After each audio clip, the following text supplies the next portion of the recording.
మొక్కవోని దీక్షతో అకటింత పట్టుదలతో 30 ఏళ్ళుగా ఉద్యమాన్ని ముందుకు నడిపించిన ఎంఆర్పిఎస్ మాదిగ బిడ్డలందరికీ ఈ విజయాన్ని అంకితం ఇస్తున్నాం. అదే సమయంలో జాతి యావత్తు 30 ఏళ్ళు ఉద్యమం వైపే నిలబడ్డది. ఎన్నో కుట్రలు, ఉద్యమాన్ని దెబ్బతీసే కుట్రలు జరిగినాయి. ఎంతోమంది స్వార్థపరులు వెన్నుపోట్లు పొడవచ్చే ప్రయత్నం చేశారు.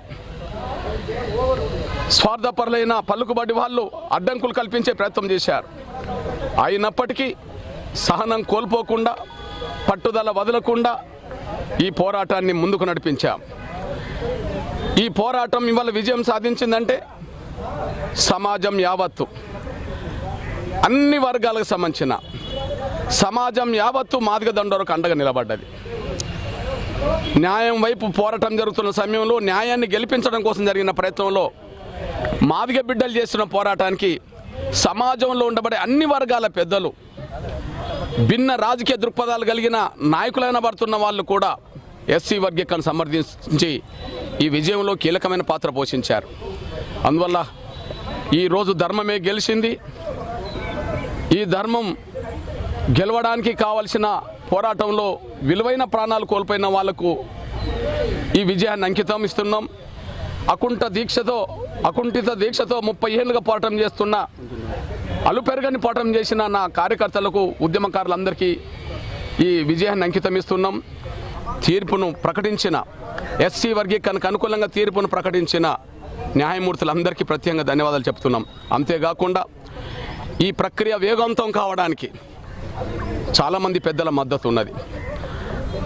ఈ ప్రక్రియ ముందుకు నడిపించే ప్రయత్నంలో కేంద్ర ప్రభుత్వానికి సంబంధించిన గౌరవ ప్రధానమంత్రి నరేంద్ర మోడీ గారు కూడా చొరవ తీసుకున్నాడు. ఆయనకు మేము ప్రత్యేక ధన్యవాదాలు చెప్తున్నాం. అమిత్ షా గారు చొరవ తీసుకున్నాడు, ఆయనకు ధన్యవాదాలు చెప్తున్నాం.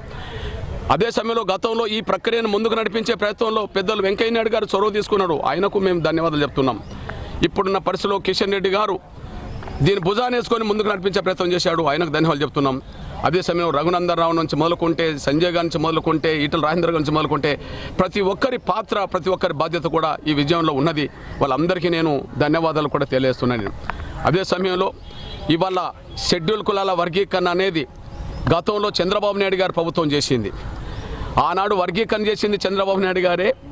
ఇవాళ తీర్పు వచ్చే సమయానికి మళ్ళీ ముఖ్యమంత్రిగా ఆంధ్రప్రదేశ్లో చంద్రబాబు నాయుడు గారే ఉన్నారు.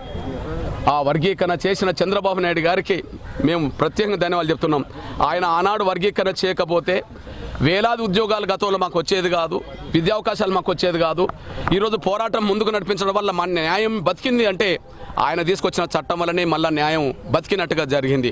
అందువల్ల గౌరవ చంద్రబాబు నాయుడు గారితో పాటు వర్గీకరణ ఉద్యమానికి అండదండలు అందించిన, ఈ 30 ఏళ్ళు ఉద్యమం నిలబడడానికి, ఈ 30 ఏళ్ళు ఉద్యమం ముందుకు సాగడానికి, అంతిమంగా విజయం సాధించడానికి అండదండలు అందించిన ప్రతి ఒక్కరికి, ప్రతి సామాజిక వర్గ పెద్దలందరికీ పేరు పేరున నేను ధన్యవాదాలు తెలియజేస్తున్నాను. మరింత సమాచారం కొరకు మా ఛానల్ను సబ్స్క్రైబ్ చేయండి.